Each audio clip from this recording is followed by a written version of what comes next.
Hi, everyone. Welcome to Everyday Real English from Real Life podcast.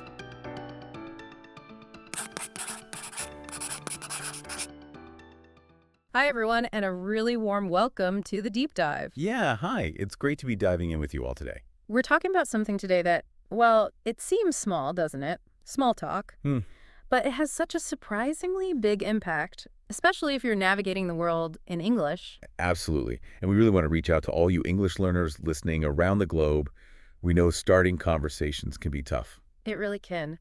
You're already juggling grammar, vocabulary, and then there's this, extra hurdle of just starting. That feeling of wanting to say more than just fine, but maybe feeling a bit stuck, or just not knowing how to begin. Exactly. Yeah. So we're calling it small talk, but it's actually pretty significant for making connections, building confidence. Yeah, think of it like a game of ping pong, maybe. Quick, friendly exchanges back and forth. Good analogy. So today, we're really going to deep dive into some practical tips. The goal is to help you feel more confident kicking off those English conversations. Especially in everyday situations, maybe particularly thinking about the workplace context. Right. So why does small talk actually matter so much at work? It's not just filling silence, is it? Not at all. It's really fundamental for building, better relationships with your colleagues. It shows you see them as people, right? Not just job titles. Exactly. It signals you're interested in them beyond the tasks and the deadlines, that you're, approachable. And being approachable, showing interest, that feeds into a much happier, more supportive work environment, don't you think? Definitely. It makes things more comfortable for everyone. And honestly, it can even give your career a boost. How so? Well, people naturally want to work with and help out people they feel a connection with, people they actually, like talking to. That makes sense. It builds that camaraderie, that sense of community, instead of just a collection of people working near each other.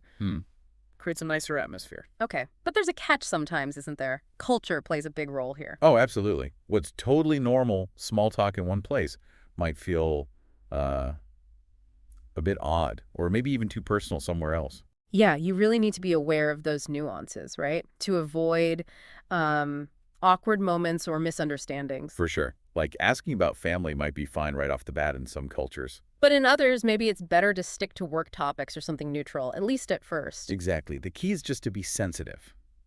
Observe what others are doing, what they're talking about. Get a feel for the place. Good advice. Okay, so let's get practical. We've got, 7 tips lined up? Let's break them down. Step 1. Be friendly and approachable. Sounds basic, I know. But it's the foundation, isn't it? How do you signal that? Simple things, really. Smile, make eye contact, use open body language, so avoid cross arms, maybe take out the headphones. Right, just showing you're open to a quick chat. Yeah, it sends that signal, yeah. Okay, step 2. Use simple icebreakers. Start easy, save topics, like the weather is a classic for a reason. You're not too cold today, is it? Something like that. Perfect. Or mention something nearby, like the coffee machine, or, oh, did you see that new cafe across the street? These are great because they're, easy to prepare, use pretty simple vocabulary, low pressure. Exactly. Low stakes. Step 3 is crucial for actually having a conversation, not just an opening line. Ask open-ended questions. Yes. Questions that need more than just yes or no. So instead of, did you have a good weekend? Mm-hmm. Ask, what did you do this weekend? Or, how was your weekend? Get them talking a bit more. And this is super helpful if you're learning English, right? Good. Because it gives you more to listen to. Totally. More listening practice, less pressure on you to do all the talking. Plus, you hear how people actually speak, pick up new words. And it shows you're genuinely interested, which is always nice. Always.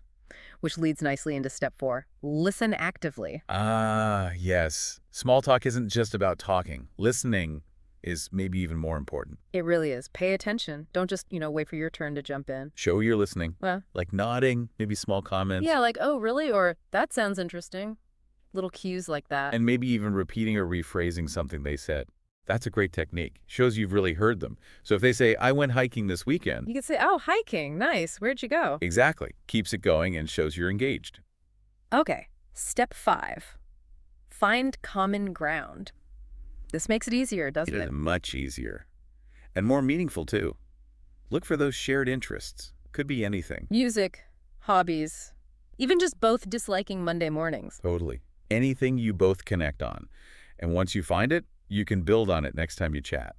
Turns small talk into, maybe the start of a real connection. And for language learners, talking about something you're actually interested in feels less like practice, more like just being yourself. Yeah, and you naturally repeat words related to that interest, which helps you remember them.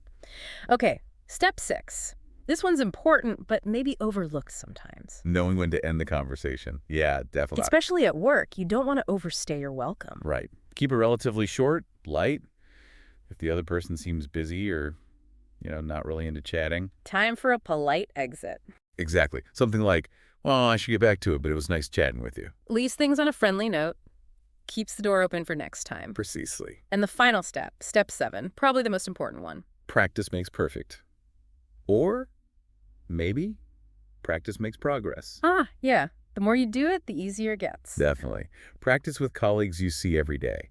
Or even just think through scenarios in your head. What could you say? And acknowledging, especially for language learners, that it might feel awkward at first, that's okay. Totally okay. Building confidence takes time. Just focus on the connection, not perfection. People appreciate the effort. And practicing small talk is such a good way to build those real, practical English skills. It really is. Now, something else that helps make small talk feel smooth is connecting topics naturally. Yeah. So the conversation flows instead of jumping around awkwardly. Exactly. One topic sort of leads into the next, like maybe you're talking about work. And someone mentions a project involving, say, an international company. All right. And that could lead you to ask about travel. Oh, does that mean you might get to travel for work? Maybe to Germany? And then they share an experience about visiting Frankfurt, maybe a side trip they took. And suddenly you're talking about balancing work and sightseeing. Yeah. Or dream travel destinations. See how it links? Yeah, work led to travel. Travel could lead to food. It just evolves. The key is listening closely for those little hooks, those connections, and just letting the conversation wander a bit. So the challenge is to try linking topics next time you chat. Give it a go. Okay, so wrapping things up. We've seen the small talk is definitely not insignificant. It's a skill. A very practicable skill for building relationships, especially at work. Requires a bit of cultural awareness. And that toolkit of strategies we talked about. Being friendly, asking good questions, listening well. Finding common ground, knowing when to wrap up, and just practicing. And remember, just being friendly and open, it can really make someone's day. Every little chat is a chance to improve and connect. So we really hope you feel encouraged to try these tips out with colleagues or just mentally preparing. Focus on connection. And again, especially to all of you learning English around the world, we see how hard you're working. We really do. We know it can feel difficult sometimes, maybe awkward, trying to find the right words in another language. Your effort is amazing. It truly is. So be curious, be friendly. Don't be afraid to just say hello. You never know where that little conversation might lead. Thanks for joining us for this deep dive. Bye for now, everyone.